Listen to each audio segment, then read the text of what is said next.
বনানীর গল্প চ্যানেলে সবাইকে স্বাগত। আমি বনানী, পড়ে শোনাচ্ছি সুচিত্রা ভট্টাচার্যের গল্প আত্মজ। আজ শোনাবো গল্পটির দ্বিতীয় পর্ব। খাটে আজ শোয়া হয়ে চোখ বোলাচ্ছিলাম ফর্দে। পুরুতমশাই একটা লিস্ট ধরিয়ে দিয়ে গেছেন বটে। চাল, ডাল, তেল, নুন, সবজি, ফুল, ফল, বেলপাতা, কুশ, তিল, জব, ভর্তুকি, তিল, ঘি, মধু, চিনি, কলাপাতা, পান, সুপুরি, মশলা, কি আছে কি নেই। দান সামগ্রীর তালিকাও নেহাত ছোট নয়। থালা, বাটি, গেলাস, ছাতা, চটি, শাড়ি, খড়া, গামলা, পিলসুজ। লেডিস চটির পাশে সাইজ লেখা আছে। ছাতাটাও রঙিন চাই। তাও খাট, বিছানা, বালিশ লেখেননি, মূল্য ধরে নেবেন। কতটুকু সাশ্রয় হলো কে জানে। সব মিলিয়ে মোট কত লাগতে পারে? বাজেট ছাপিয়ে যাবে না তো? ব্যাংক থেকে শেষ ঝাড়তি প্রতি 10,000 তুলে নিয়েছি। প্রবীরদার কাছে চেয়েছি 5। কাজকর্ম, খাওয়া দাওয়া সবেতে চুকবে তো। প্যান্ডেল নেবে 3,000। ফ্ল্যাট বাড়ির শুধু ছাদটুকু ঘিরবে, তাও সাদা কাপড়। এর জন্য এত যে কেন চাইছে? চেয়ার টেবিলে 900, মেরে কেটে 1000। শ্রাদ্ধের দিন 90 জনের মতো খাবে। 90 × 55 মোটামুটি 5,000। মৎস্যমুখের দিন 30 জন, 80 × 30 মানে প্রায় 2.5। সাকুল্য হলো 11.5। কাজে নিশ্চয়ই 1,000 বেশি পড়বে না। পরশু ঘাট কাজেও কিছু খরচা আছে। মনে হয় টাইটে গুলিয়ে যাবে। তেমন যদি আর শ্রাদ্ধের দিন একরকম মিষ্টি না কমিয়ে দেব, প্লেট পিছু 5 টাকা বাঁচবে, অর্থাৎ 450। একেবারে ফ্যান্না নয়, এভরি ফার্থিং কাউন্টস। আচমকা হাসি পেয়ে গেল। ছেলে মানুষই ভাবনা। কলসি দিয়ে লাখো মোহর গলে গেল। এখন কানাকড়ি বাঁচাতে পুটিং এর খোঁজ। শুধু নার্সিংহোমেই তো বেরিয়ে গিয়েছিল 40,000-এর বেশি। ফিজিওথেরাপিস্টের পিছনে না হোক 20-22,000। প্রথম মাসখানেক দুবেলা দুটো নার্স ছিল। তারা কান মুচড়ে 120, 120, 240 ধুয়ে নিত প্রতিদিন। খরচায় উদ্ব্যস্ত হয়েই না ধাপে ধাপে নেমেছিলাম। 2টো নার্স থেকে রাতে নার্সের, দিনে আয়া, তারপর দুবেলা 2টো আয়া, শেষমেশ ওই রমা। মেয়েটা রাত দিন থাকতো, খাওয়া দাওয়া নিত, তা নিক, মাইনেটা তো কম। মাসে 2,000 বাঁচানো চারটিখানি কথা নয়। এত সামলে, এত টেনে টুনেও প্রভিডেন্ট ফান্ডে লোন, কোঅপারেটিভে ধার, সালা ভাবতেই ইচ্ছে করে না। যা খুঁজছে খুশুক, এবার একেবারেই চুকে যাক। আশা করি আমি বা সুপ্তিকে ওভাবে পড়ে থাকবো না। তেমন হলে মাম্পে গোগল যে কি অভিশাপ দেবে। সুপ্তি ঘরে ঢুকেছে, ঘটাং ঘটাং হালমারি খুলল। তা খাতরাচ্ছে। কি খুঁজছো? আরে দেখো না, জ্বালিয়ে মারলো। কে? রমা। সারি সারি করে আমায় পাগল করে দিল। দিয়ে দাও একখানা। একটা নয়, 2-2টো দিয়েছি মার্শারি। বললাম সাদা খোল তো কি আছে, ছাপিয়ে নিস। মন উঠল না। কি চাই? বেনারসি? ওই রকমই কিছু পেলে ভালো হয়। সুপ্তি মুখ বেঁকালো। বলছে, দিদার এত ময়লা ঘাটলাম, একটা সিল্কের শাড়ি অন্তত পাবো না? দুনিয়ায় নিজে প্রাপ্য সবাই বোঝে। রমার কি দোষ? আমার মাইকে ছেড়েছে, কর্তব্যের পাওনাটুকু উসুল করে নেয়নি। বিরস মুখে বললাম, ঝুট ঝামেলা হাটাও, দিয়ে দাও। ঈষৎ রংজলা নিজের একটা মুর্শিদাবাদী সিল্ক বার করে নিয়ে গেল সুপ্তি। ফর্দখানা টেবিলে রেখে চিত হয়ে শুলাম। চোখটা আবার টানছে, শরীরে বেজায় ক্লান্তি। সকাল থেকে আজ ছোটাছুটিও গেছে বেশ। দুলুকে নিয়ে নেমন্তন্ন করতে বেরিয়েছিলাম। মানিকতলা, শ্যামবাজার, উত্তর কলকাতার পার চুকালাম আজ। ফোনেই বলে দিয়েছি অনেককে। তবু এখনো তো কেউ কেউ আছে যারা মাতৃবিয়োগের ভারাক্রান্ত মুখটি না দেখতে পেলে সন্তুষ্ট হয় না। 2:30 নাগাদ বাড়ি ফিরে ঘি সহযোগে সেদ্ধ ভাত গলাদ্ধ করো। ফলত যথেষ্ট টোকে আছে গলা এখনো। তবে ক্লান্তিটা ঠিক অম্বলের জন্য নয়। এ শ্রান্তি যেন একটু অন্যরকম। ম্যারাথন দৌড় সাঙ্গ করে শেষ ফিতে ছোঁয়ার পর যেমনটা লাগে দৌড়বীরের, এই অবসাদ যেন সেই ধাঁচে। মাকে পুড়িয়ে আসার পর থেকেই শরীর একদম ছেড়ে গেছে। চিন্তাটা কটুগন্ধের আভাস আছে কি? ম্যারাথনরা আমার মতোই শরীর নিংড়ে দৌড়ই বটে, কিন্তু তাদের শেষ ফিতে ছোঁয়ার সঙ্গে কি মার মৃত্যুর তুলনা চলে? আমি কি প্রথম দিন থেকেই ওই লক্ষ্যে পৌঁছতে চেয়েছি? না না না না, কখনো না। বরং উল্টো পথেই তো দৌড়েছি, লড়াই করেছি মাকে বাঁচানোর জন্য।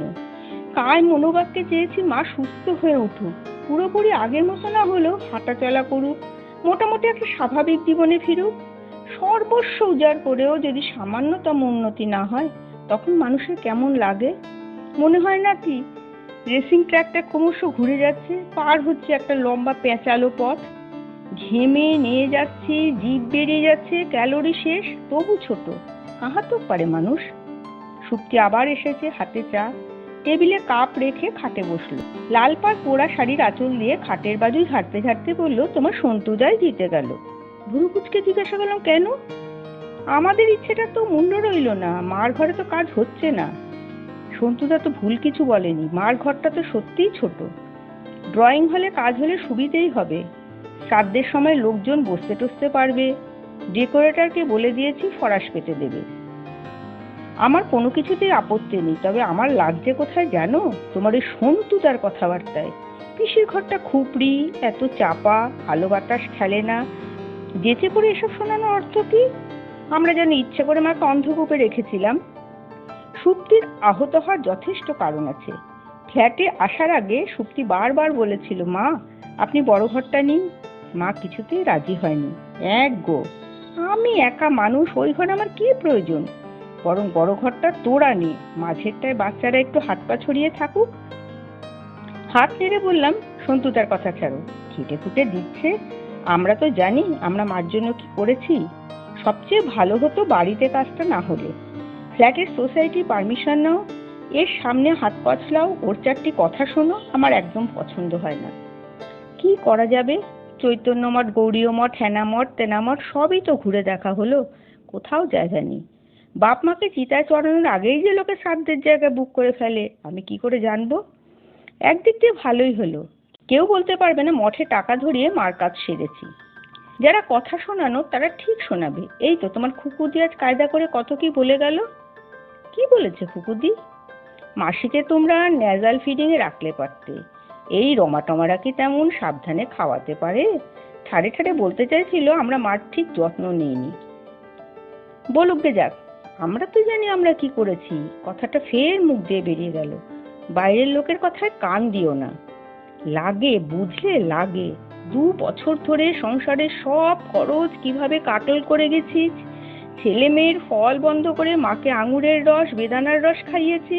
পুজোর সময় একটার বেশি জামা দিয়েছি মাম্পি গোগলকে। দেনায় দেনায় অন্ধকার। মাস গেলে কেটে কুটে কটা টাকা হাতে পাও, সে খবর কেউ নেওয়ার চেষ্টা করেছে কখনো?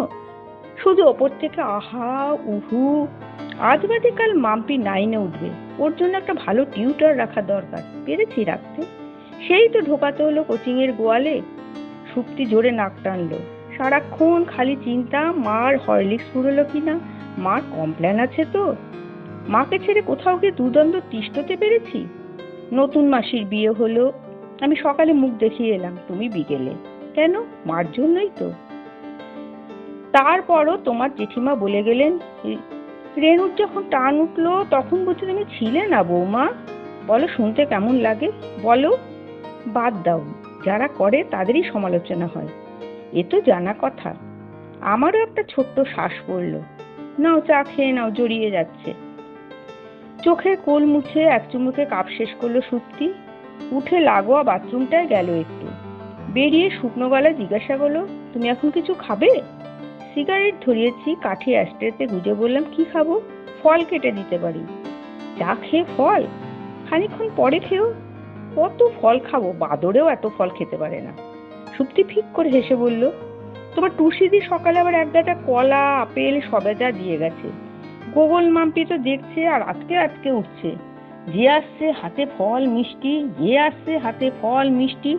গোগল চুরি করে সন্দেশ খেত, এখন ফ্রিজের ধারও মারাচ্ছে না। ফেলে দাও সব, কাজের লোকেদের বিলিয়ে দাও। কত দেব? তাহলে নিজে খাও বসে বসে। তুমি তো আপেল ভালোবাসো, বাঁচতাম, এখন আর সহ্য হয় না। তাহলে এক কাজ করো, ফলকো গলি মারো। মাম্পি গোগলের জন্য তো লুচি হবেই, কটা বেশি করে ভাজো।